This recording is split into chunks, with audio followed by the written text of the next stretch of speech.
Today, before kami umuwi ng Seoul, dumaan muna kami sa Chinatown dito sa Incheon. So, napakaganda nga ng weather today. Cloudy siya, kaya hindi kami masyadong hulash, besh. Tingin ko mas magandang gumala dito sa gabi kasi mas ma-appreciate mo yung beauty ng Chinatown. Dahil nga, di ba, makukulay naman kasi talaga yung mga lights nila dyan and effect and everything. So, today nga, dahil maaraw, marami naman ding ganap, maraming tao, oo. And then, dumiretso na rin kami dun sa Fairy Tale Village at Chuchu.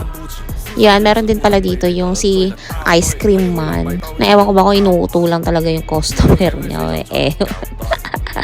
Siyempre, hindi naman mawawala na hindi kakain sa isang Chinese restaurant kasi kaya ka nga nasa Chinatown.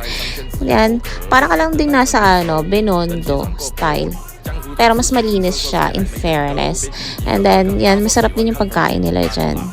Bye!